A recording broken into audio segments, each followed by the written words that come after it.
Hello, everybody. This is Anthony from Running on Curiosity. This is Beatrice Davis from Brazil, I guess. originally, and that's mostly what we're going to talk about. Is this podcast is based on my curiosity, and I'm very curious of people from places I've never been that have had experiences I've never had. We do have a baby over there. If you hear a little bit of a baby, he'll make his presence known eventually. We're actually doing this at a friend's house.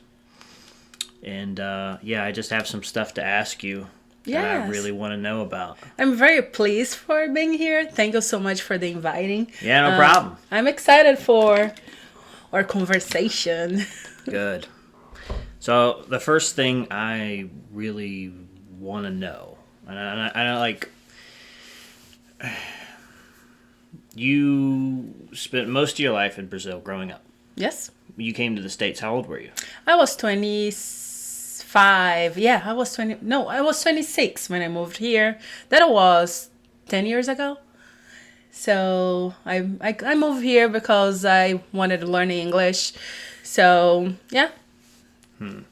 So you didn't originally speak English before you moved to the States? No, my first language was actually is Portuguese, my first language. In Brazil, we do learn a little bit of English, but it's more like I am, you are. And I remember when I got here, and it was so weird because I was like, what's that? What are you talking to me? But yes, it was a very amazing experience. How long have you been in the States now? 10 years. 10 years. Yes, 10 years. So, you recently got back from a vacation? Yes. I was on a cruise. I'm from São Paulo, São Paulo. And I was on a cruise. It's amazing. 91 degrees. Was very sad coming back to 69 degrees, 50 degrees. With rain and wet and all this. Yeah. It's depressing. Yeah. Yeah, we were recording this on April 9th. So if you're in Virginia, you know exactly what I'm talking about. April 10th. Oh, 10th, whatever. I don't know. But when you went back to Brazil like this past week, did you have any reverse culture shock moments from living in the States that long? Wow. That was a lot, actually. I feel like I feel so lost. I go to Brazil every year. Actually, this time I was 2 years without going due to COVID. Yeah, nice. And it was so different. It's like things change so much. It's like music, food, even the language. Language changed so much, and we don't realize it till we leave. So yeah, it's like it's stuff that is very natural. Like in Brazil, when you go to the bathroom, the toilet paper doesn't go in the toilet bowl. We have a place that we need to put in. So to me, it was very hard because I clog all the toilets in there because we get used to it. And so if you're from Brazil and you invite me to go to your house, I will clog your toilet. I won't remember that the paper doesn't go into the toilet bowl. And are those little things that we don't remember, it's just automatic. So that was very hard. And also the food in Brazil is basically rice, beans, a kind of a meat, and salad. And eating was very hard because I bought food and was like, vegetables. And we eat a lot of bread, French bread. And it was very hard. It was like, okay, bread every day? Rice and beans every day? So are those little things that makes is a shock. And when you are there, you don't realize. That's interesting. When you first came to the States, Yeah. what were some adjustments automatically? Like, what was your viewpoint of America from not growing up here, like me and most people? What was your viewpoint coming here and living and establishing a life? And you got married, you had kids, you got the job, you did the whole thing. What was that like from an outside going in perspective? Whereas for me, I have to look at it from an inside perspective. What was it like for you? It's like, to me, the first. So, two things that I remember. The first thing is the technology. It's like I came from a place that we did not have like dishwasher.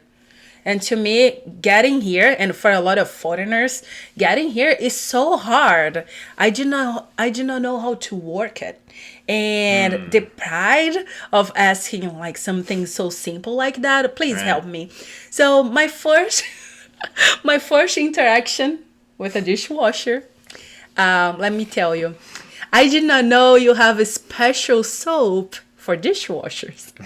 So I did not ask my host family to help me. I'm sorry. And I put regular dish soap in the dishwasher. I've actually done that before. And I started that thing. And my host mom said, Beatrice, go to the kitchen. And I had a bowl. Yeah. Just like That's super funny. yeah, that was so fun cleaning later. And another thing that was very, very, very like surprising for me is the portions. It's like, why do you need that much sodas? It's like the cups are like this size, and I never have seen before, and it was so weird. We love our bad food in America. I know. More than anybody ever in the history of mankind, probably. Yeah, and then it's like you get used to it. It was like you don't need 2 liters of soda on your meal. That was very surprising as well. And the fact that we need a car for everything. You wanna exercise? You need your car. You wanna go buy stuff? You need your car. To me, it was like, oh my goodness, that is crazy. So yeah. A lot of those little differences that shock. Yeah. And I feel like we are rushing all the time. Yeah, We that's rush. true. And another thing that is very hard for foreigners when you move here, go to restaurants. Eating here is like, it's so hard because you are so specific on what you need. It's like drive-thrus. You need to know what you want. You don't have time to, oh, what's that? And making questions and stuff. Or like breakfast. It's like the eggs. How do you want your eggs? I remember you telling me this story. Yeah, you told me like, it's like, I don't make sense. So the first time you went to order eggs and the I lady sure don't asked know. you, like, hey, do you want over easy, sunny side up, scrambled? How do you want your eggs? It's scramble. Yeah. That is the only thing that I know. Now, I had a technique, and if you are a foreigner, get this. I asked the waitress, what's your favorite? And I would pick whatever she said and hope for the best. That is it. See. It's like a steak. How do you want your How steak? do you like your steak? I don't know. Whatever you think.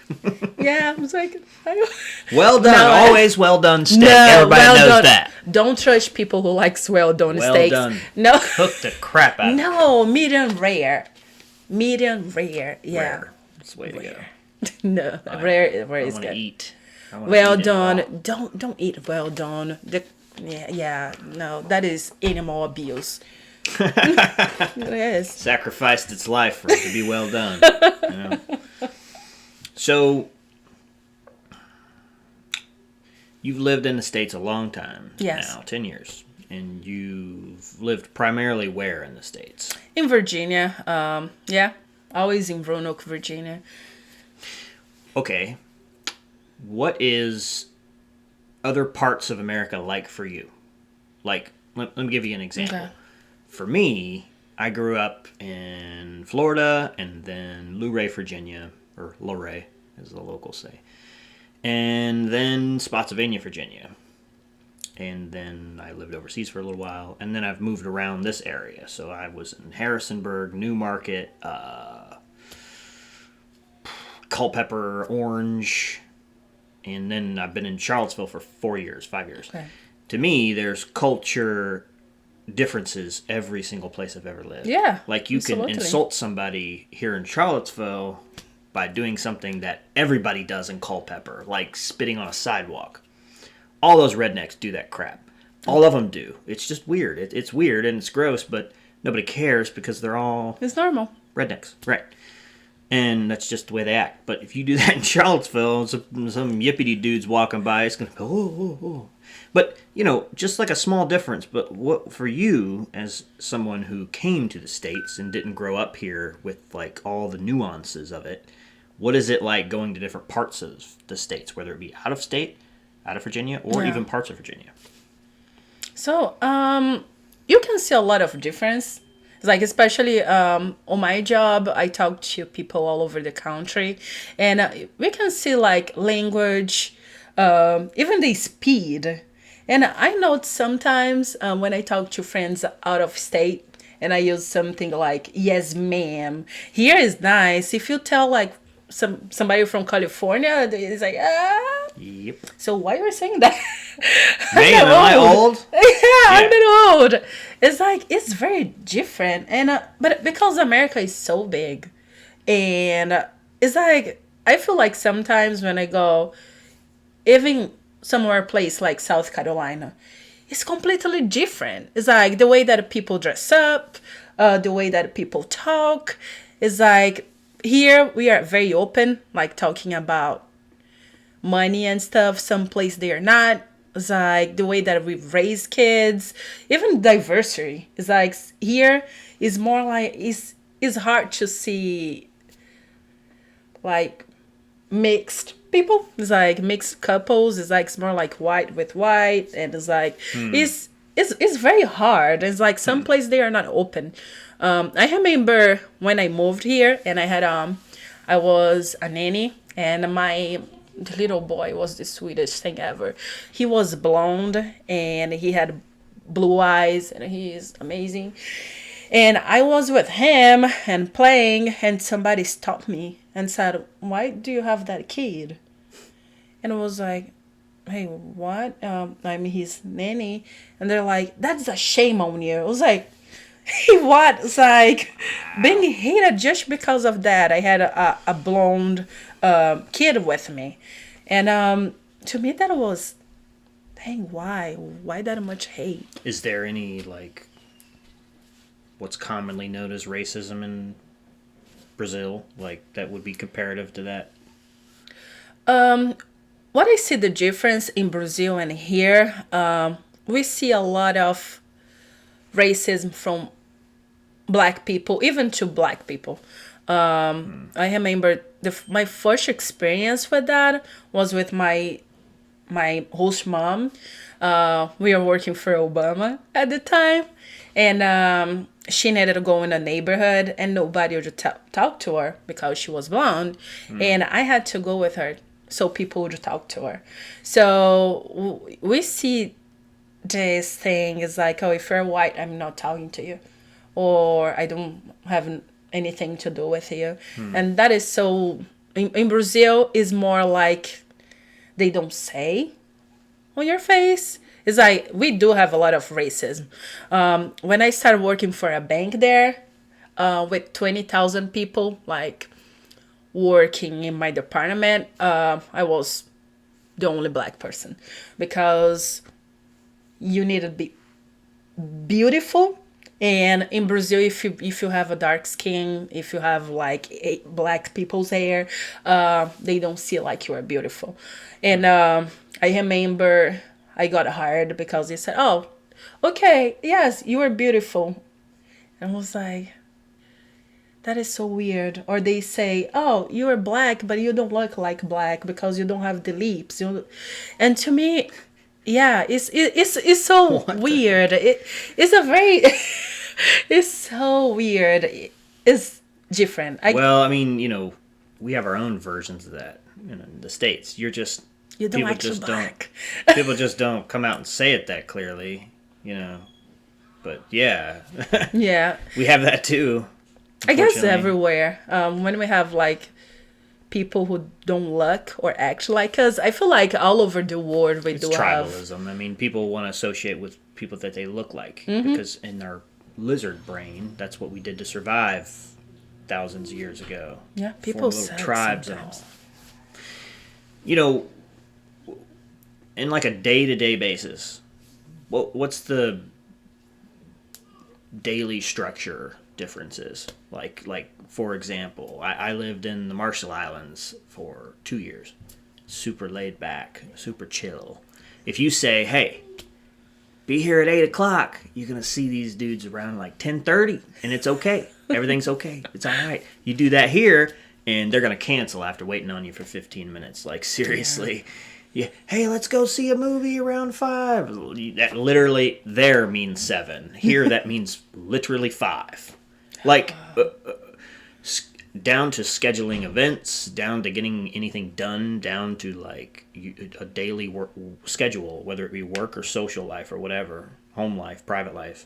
What is the flow like, and what's the difference between what you would expect in Brazil and here? Now that you've gotten to know That is how we. that is something when I go to Brazil driving me crazy as well. I'm terrible with time. And in Brazil it's like that as well. If I invite you to come to my house at 5, you'll be upset if you show up at my house at 5. Because crazy. I won't be ready. I That's expect you there like 6:37. That's awesome. That is being polite because we will be late.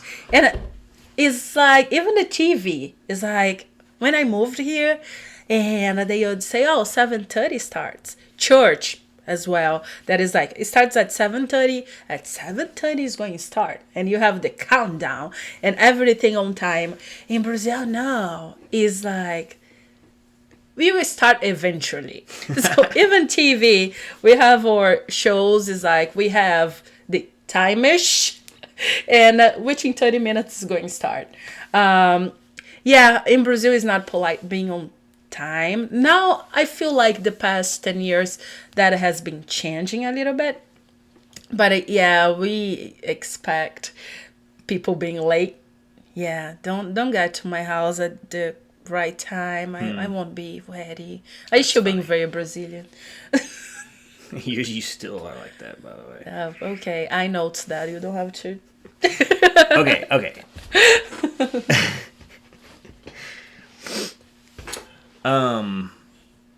There's been a lot of things like COVID, a lot of changes for America, right? Yeah.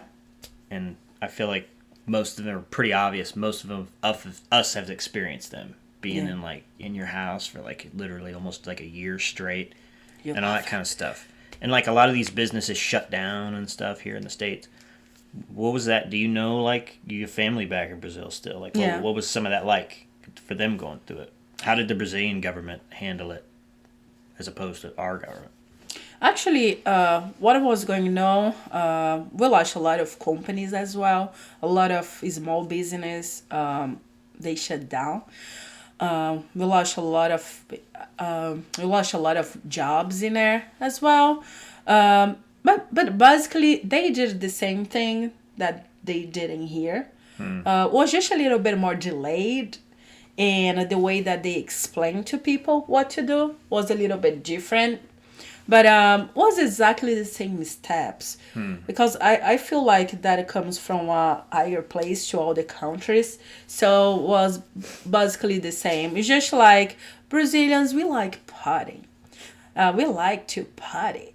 And and over there was a little bit harder. Because one, here it's easier to make like, to have a better life inside of your house. And in Brazil, our houses are smaller. And we are people. And we need like this contact. We are touchy. We need to be with people. So it was very hard, this social distancing and stuff that did not work. So we got hit much worse than in America. Much worse. You mean like the spread? Yeah, the spread. Yeah. Gotcha. And we are not prepared because countries with money like America, they went ahead and they purchased a bunch of like vaccine and for in theory, but there was a lot of trouble with all that. it did. For especially, well, the thing that makes American almost everything different is like you have all the states who have a bunch of power, like a bunch. People don't realize like the federal government can't just wave a magic wand and get the states to do whatever they want. Like there's balance of power in place for a reason. So everything is done very slowly. So if the federal government wants the states to do something, it's like a process. It's literally like a process. You can't just say, the president can't just say, hey, let's do this. Or at least that's how it's supposed to work. It doesn't always work that way. But that was how it was for the states. And like Virginia handled it different than California. Yes. California handled it different than Texas. Texas literally almost told everybody to screw you, I'm doing whatever I want, as they normally do. And like Florida just opened everything up after like, I don't know, less than a year. They're like, who cares? Who cares? Screw you guys. It's because we have a lot of Latinos in there too. Well, so yeah, also those mofos are crazy. They got alligators, they got like panthers, they got like, poisonous snakes everywhere. They don't care. And it's always hot, so their brain's always melting. I'm from Florida, I can say all this. They're crazy people. But it's fun. It is a fun place. Yeah, they are happy. They're like, they're crazy happy people. I would prefer having my brains melting right now over like freezing. Yeah, that's true. Yeah, but after you've lived there and you got like 7 months of like 95-degree weather. Hey, man. It's not as... That is... I mean, not for somebody that literally will turn into a lobster if I'm in the sun for more than 10 minutes. Cannot relate. What are some things that you wish Americans knew about immigrants? Like, what are some things that you wish you could tell people and to be like, hey, look, this is not an easy thing to do, to come to a different country and establish a life. What do you wish that people knew about immigrants and your personal journey where people would have been a bit more understanding of where you were coming from? It's like, we are not here to take jobs at all now. People think that foreigners come here to take welfare. No, we are not. Usually, most of the foreigners, we are educated. Most of the foreigners, we are open to talk. You are here because you are born here. We are here because we love this country. We live our families, we live our story, we live everything, and we choose to be here. So when people say, oh, it's foreigner, is here to get jobs, no. It's like most of the people that I know, foreigners, we speak 2 languages, and we are here to work. We are not here like to have the biggest TV. We are not here to have the biggest house. I never grew up on a big house. My apartment was very small, so I like having be close to the people that I love. So I don't need a big house to be happy.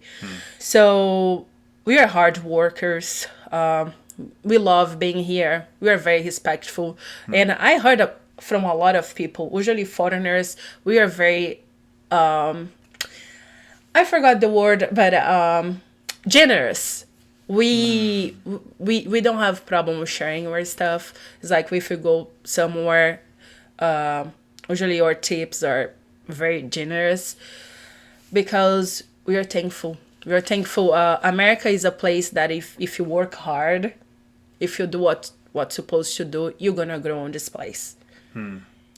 You have the opportunity. Powerful. Yeah, you. I tell you, a lot of Americans don't feel that way. A lot of us are just lost hope, especially like my generation.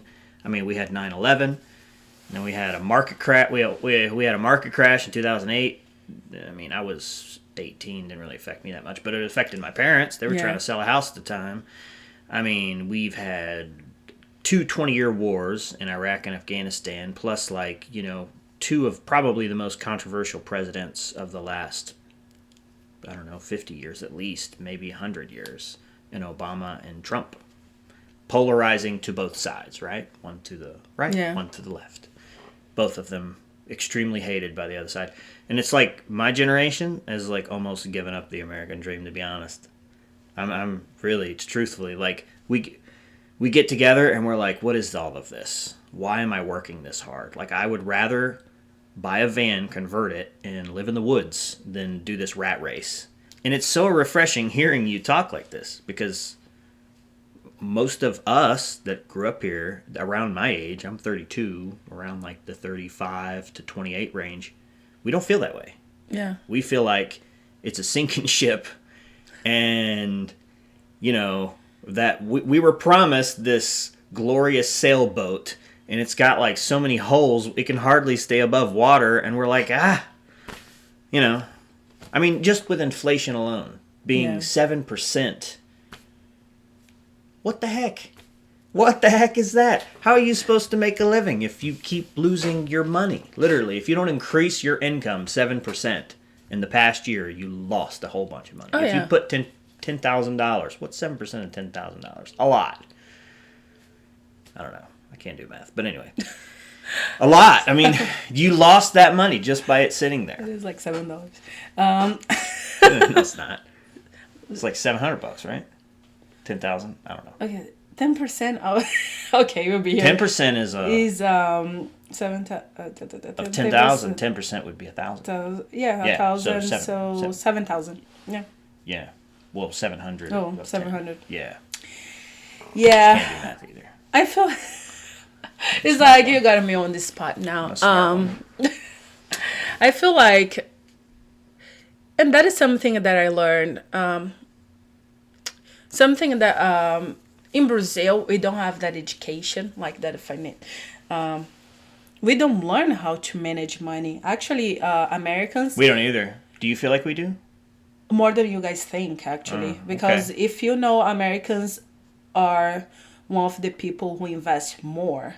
It's like, it's not, the education in America is not enough. I agree with that. However, you guys is one of the countries that invest more. So, and that is amazing. And to me, coming here, like people, all the American dream. Before it was like buying a house and having a nice car. And I feel like that switched. The American dream is, if we want to open our business, it's so easy to do in here. It's not easy, like, to keep that up, but it's so easy. You have opportunities. And to me, when I see, oh, this country is sinking. Oh my goodness, I will sell stuff for those people. You can change your life. You can see, unfortunately, the best time to make money is not when the country is going good. It's when it's going bad. Because people, you'll be, I have nothing to do. Yeah. And then is the time to get in with everything. So many industries started after 2008. Like, so many people saw that opportunity and they're like, wait a second, and they just switched it up. So they, with technology, you have so much you can do with starting a business that doesn't have to do with a physical anything, right?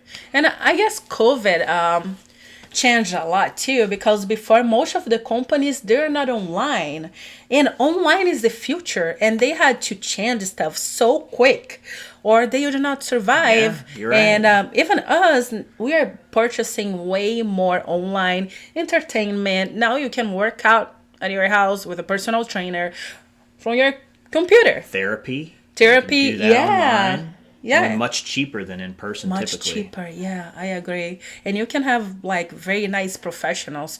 It's like, I hired, like, 2 professionals, one from Brazil, another one from England. It's like, before, we did not think about it. It's like, COVID, at the same way that, hit a lot of people hard, but taught us, like, to be more creative. And that's what we need, guys. It's like, when things are going bad, we need to be creative. Yeah.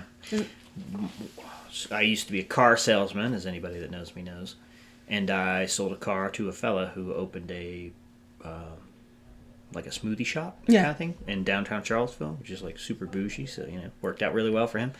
So he literally created an app that would deliver to your house. You set it up, you put your address in, and literally, like, he would just drive to your house and drop off the smoothie. Perfect. And people appreciated it so much that he made bank because you could leave tips, right? Mm-hmm. So if the smoothie cost $10 or whatever, which it did because, bougie, then, then you would leave like a $10 tip or whatever because you were just grateful to have a service. And Exactly. he had like food options and stuff like that too. He survived. This dude was like 25 maybe? Like 25, man. And it just, hearing things like that is so... I mean, it just goes to show you, when something is destroyed, something can also be created out of it, too. Yeah, and that is the way that it goes. Like, if you had a company and you were stuck on your ways, I'm sure your company is not here.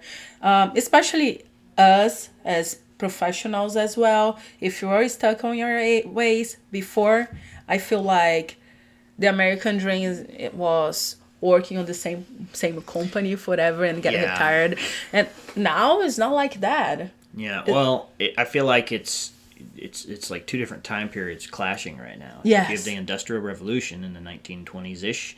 That was like, factories, and people just need to work like ants, basically. Like, you do your little job, that's all you do. You ain't got to be super smart. You just got to work that job for 20, 30 years and get a house and all that stuff. And now it's not like that at all. If you're not creative, you're not going to make so much money. Especially, I mean, unless you're a lawyer or a doctor and you have like literally $500,000 in debt by the time you get those degrees. So who wants to do that? But you could, there are people that make more like on TikTok than people who... YouTube. Yeah, and YouTube, who have all the creativity in the world, all the talent in the world. And all the time is very time consuming too. Oh, yeah. And knowledge. And it's like, we have the internet now, the age of information, and the Industrial Revolution, and it's like they're overlapping, and one is killing the crap out of the other one, and everybody that's used to that old model is like shouting from the rooftops. And it's like all of us, like, I grew up, I didn't get a phone until I was like, I don't know, 15, 16, 17, 18. When I came back to the States in 2000, whatever that was, 2011, that's when I actually got a smartphone. Yeah. Before that, I had like a flip phone, Oh, you had a flip phone Yeah. before. Yeah. Okay. Mold. I was like... And like, that was the first like time I could like touch a screen and do anything on it. I was mesmerized by this thing. But like, my generation, or I guess your generation too, is like the last ones to go without technology and to know what it's like to live with it. Yeah. Now the new kids, all they know is technology. They know everything. Yeah, it's like, I feel like the kids, they do better on technology than we do. Yeah.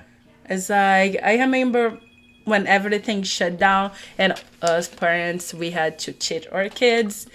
That was fun times. And we noticed like the kids like learn a lot about computers, and they're like navigating and doing, and they learn so fast. Mm-hmm. That was so amazing. Yeah. They're born with the Apple iPhone on their hands though. But yeah. It's like babies can figure it out. Yeah. Yeah, it's true. What are some, you went through like immigrants and what it's like and all that sort of stuff. What are some things you feel like Americans are exceptional at? Like, it's hard for us to compliment ourselves because, there's a lot of like Americans that when you talk to them, it really seems like they hate America.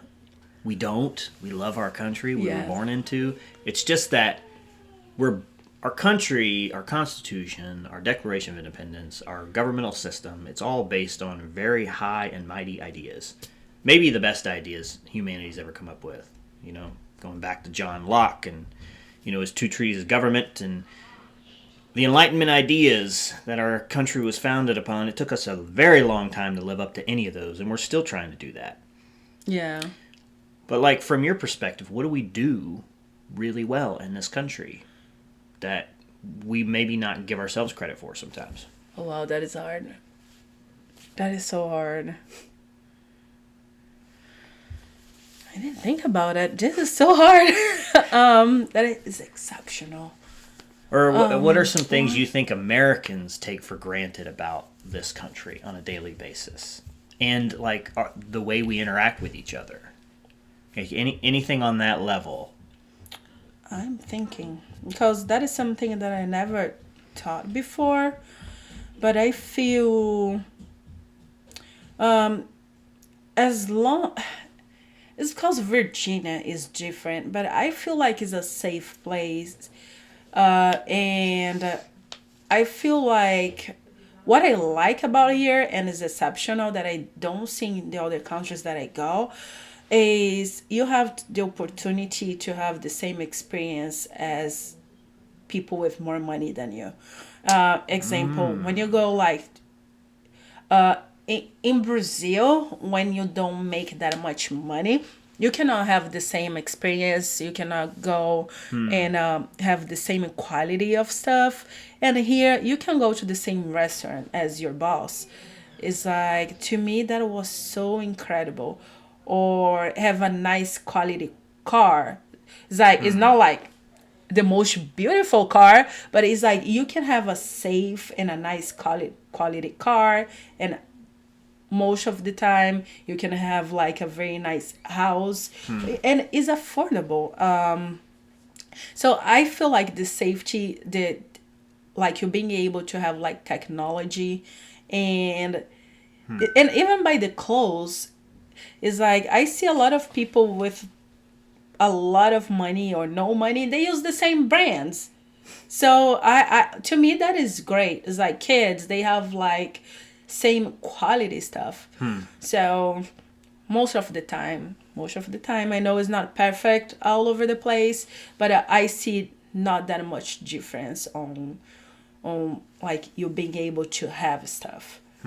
And that is bad too, because we ended up spending all our money on stuff because it's very easy to get it. And now they are working even more to be more affordable to everybody. That now you can make payments, and that is great. You can rent a TV at Rent a Center. Please don't do that. Never do that. Never. You know, you could rent a huge TV, and roll a party, and just have the TV for like 3 days or whatever. I mean, there's all sorts of ways to get some really nice stuff. You're right about that. I've never actually thought about that. Yeah.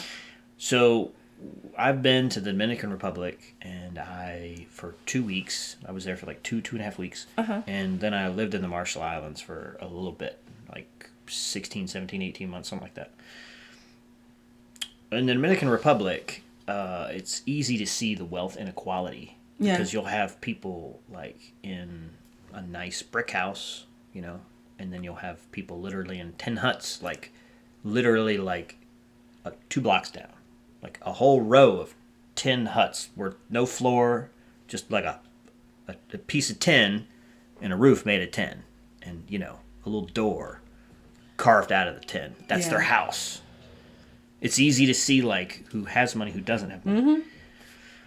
I mean, we have that here to a degree. But I feel like, you know, with whatever we've done with the means of production, it's a lot less. I don't know. I feel like the poverty in here, yes, it's sad, it is, but at the same time, if we compare to other countries, the poverty here is not a poverty. It's like I feel like I'm poor, and when I go to Brazil, they think I'm rich because of like it's like because of the things that we have. Like to me, it's like we are like middle class, but it's like poverty here is not poverty. It's not. And that is great. It's like compared to poor countries. It's like, and I feel like this country, they give away a lot of stuff. It's like we don't see ourselves as generous, but we're the most generous country that's ever been recorded that we know of. Yeah. I mean, especially if you just compare us to today to what other countries are doing. America's very generous. It's very generous. We donate like billions and billions and billions like, to charities and so on. And to I mean, me, most like, of those are people that want to write off. on their taxes, but still, you know. Even like this program like Section 8 to pay just blew my mind. It's like the government paying your rent. It was like, hey, what? Or it's like in my country we don't have that. It's like they started now. That is kind of the one that they give you money every month. It was like 800 or something, but it's like paying your rent. No, no. And Americans are very generous, and I love how they volunteer. A lot of people that I know, they volunteer. They give not only with money, because with money is easy. Everybody can donate money, but with time, like going there and building a house, that is amazing. Yeah, so Habitat for Humanity build houses for people all the time. I know, I did, and it was one of the most incredible experience I had. It's very nice. What would you say, like, are colloquialisms? Is that a word? That's a word. It is That's a word. Yeah, of course. You got it. Yeah. What would you say are some Brazilian colloquialisms? Because there's some things that Brazilian people do and say that would like be completely odd to me as an American. You know, that you're like, what? Like something that would be offensive here and isn't there. Or vice versa. Let me think about something that would be offensive for you, you know, whatever. Here, it's very normal you ask about like how much money you make. That is normal, or the first thing that you ask, oh, what do you do for a living? In Brazil, it's very disrespectful. You never ask like, how much money do you make? That is something that is not on the conversation. What I see as well, it's not all the families, but it's like, I noticed that is very normal in here. It's like burping on the table or farting like in the middle between your friends. That is like a big no there. I'm glad my 7-year-old is not going to Brazil anytime soon. Well, mine goes, and I get that luck. It's like, which kind of mom you are, but it's like, I try to teach, but yeah. Those things are very, very different as well. Okay, so this question is probably only for me to appreciate, but I've always wanted to know this. So my first, real exposure to Brazil is Brazilian Jiu Jitsu. Yeah. Which I had, there was a black belt in my church growing up. So when I was about 15, I got really into boxing, and, I would order an Everlast magazine, like the boxing brand. And I ordered like these instructional tapes from Freddie Roach, and I put a bag up and, would tape my hands and act like Rocky and and like hit the bag and all this kind of stuff. And, I grew up in a little tiny dirt road kind of country. It was really small, and everybody knew everybody, and everybody talked about everybody. And the church I went to was also like that. It was really small, and everybody would talk about you, and you would talk about everybody. One of those situations. So it got to his ear that I loved martial arts or boxing or whatever. And he's like, oh, hey, I'm a black belt in Brazilian Jiu Jitsu, and I've done some Muay Thai. And I'm like, I don't know what either one of those are. And he's like, well, kickboxing, essentially, and grappling. And I'm like, okay, like wrestling? Yeah, sure. He's like, come over to the house. So back then, this was 2015. Back then, knowing a black belt in jiu-jitsu, I didn't know what I had. That was very rare back then. Now it's like, at my jiu-jitsu gym, there's 5 black belts on a regular basis. 5. That's a lot. Yeah. But you're going to have 1 or 2 at most locations, I feel like, now. I don't think I ever met one. Oh, I'm sure you have. I'm sure you have in Brazil. I'm sure you have. But anyway.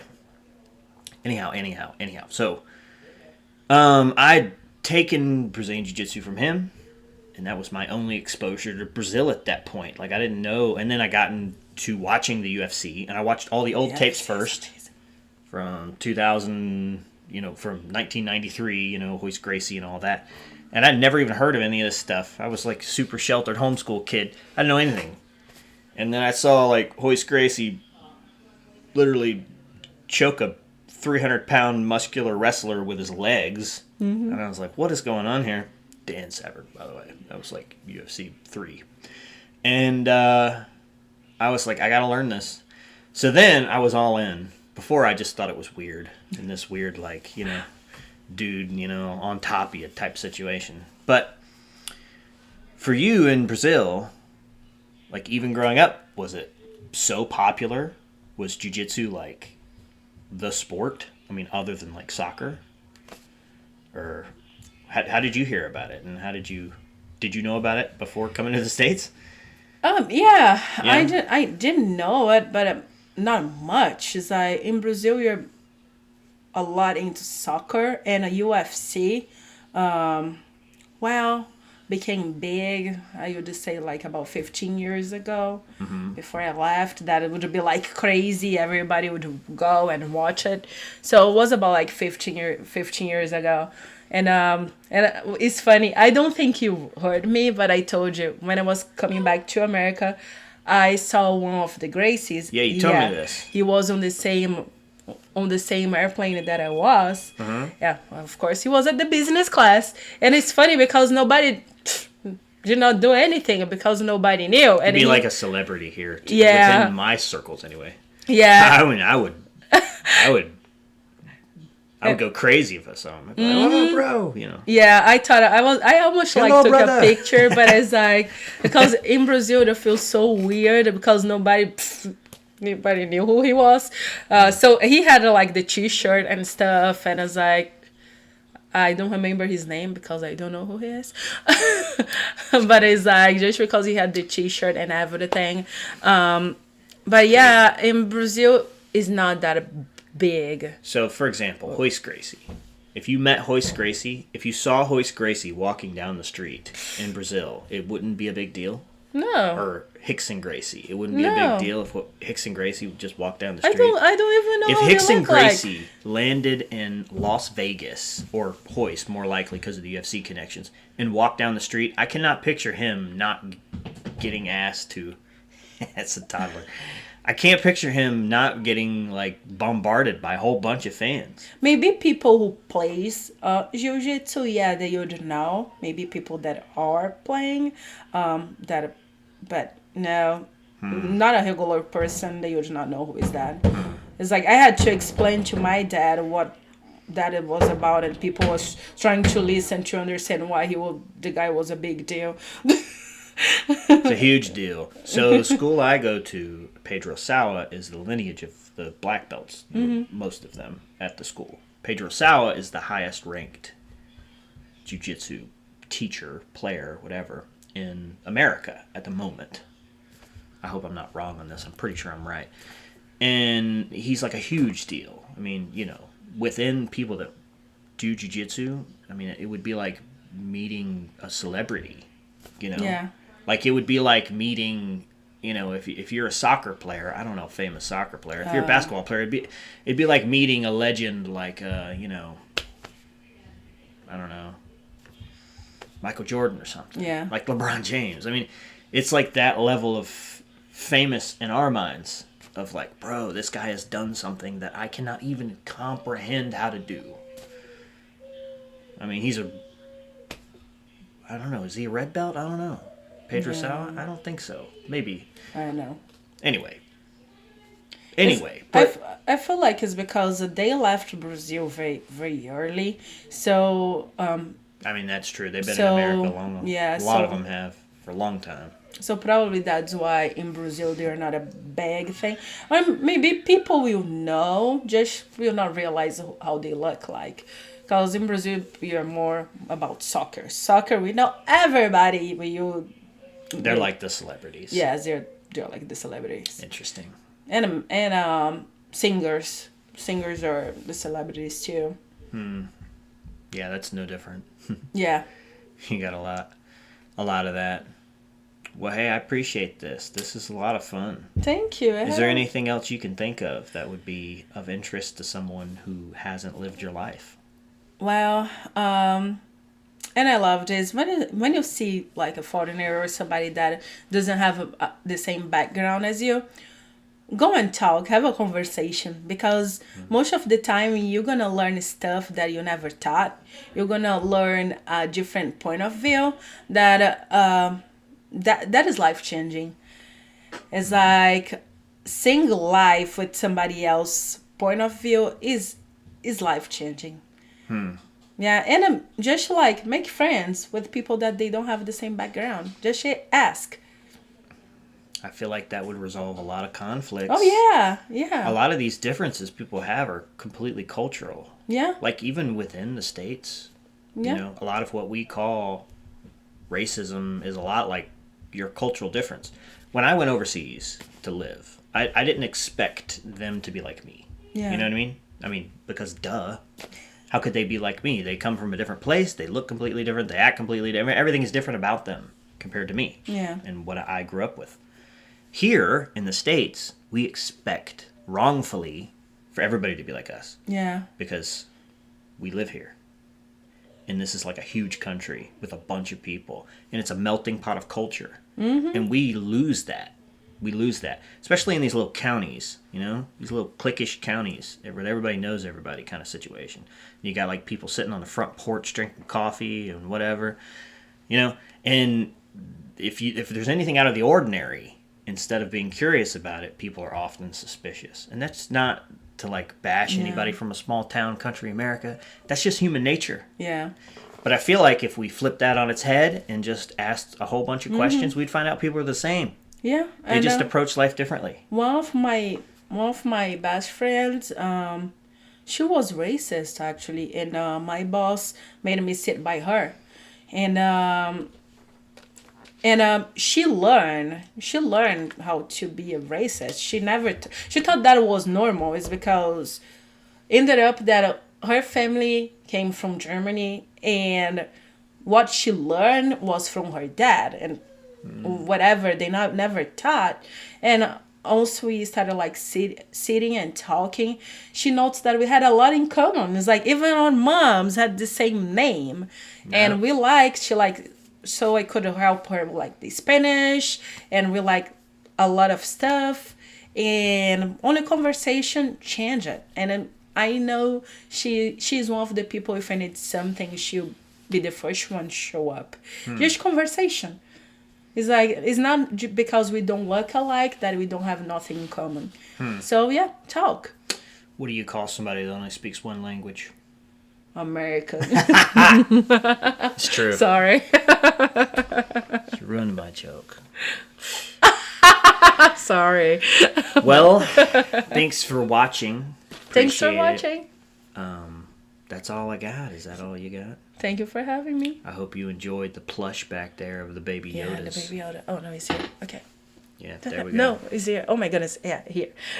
Yeah, it's reversed on this. I know. I learned the hard way. Yeah. Yeah. Okay. Anyhow. All right. Bye, Stay guys. curious.